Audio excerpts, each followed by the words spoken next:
Well, we would have expected it to be high quality between Neil Robertson and Stephen Maguire, and it certainly was. But Neil, despite Maguire starting with a century, you really didn't give him another chance. Yeah, I mean, I knew I had to be at my best, especially the way he started in the first frame.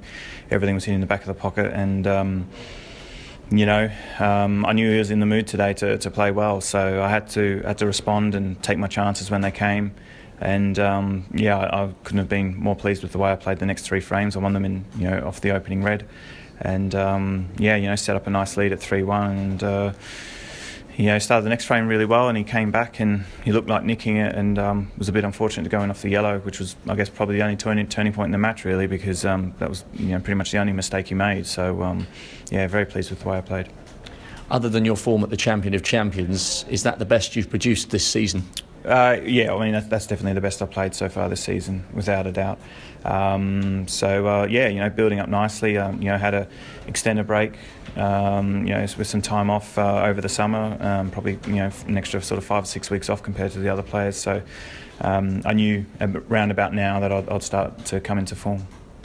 And we're used to you winning ranking events every season.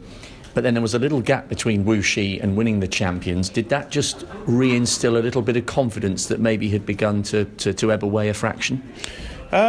I mean, the belief is always there, and I know that if I play well, then I've got every chance. You just need to be patient and wait for your moment. And the Champions was the moment that I took advantage of, and I played very well in the final. Up to go sort of 7-3, 8-3 up, I played really, really well, and I've carried on that form into York. So it's a nice confidence booster that now I've got a really, really big title under my belt for the remainder of the season now. And I guess in some ways you're not under any pressure to get that first one out of the way. So I can now enjoy the rest of the season knowing I won a big title, and hopefully add a few more.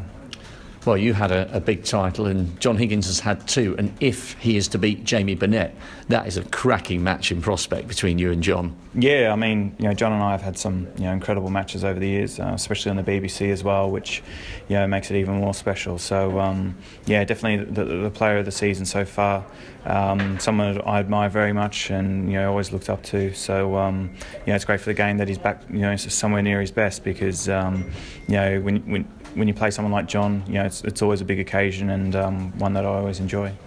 And is it special to be back here in York? I mean, this is where you sealed the Triple Crown. It was, even you got a little bit emotional. Your mum was in the crowd. It was a great night for the Robertson family a couple of years ago. Do the memories of a great occasion like that kind of just add to your belief when you're getting to the business end of a tournament that you've already won?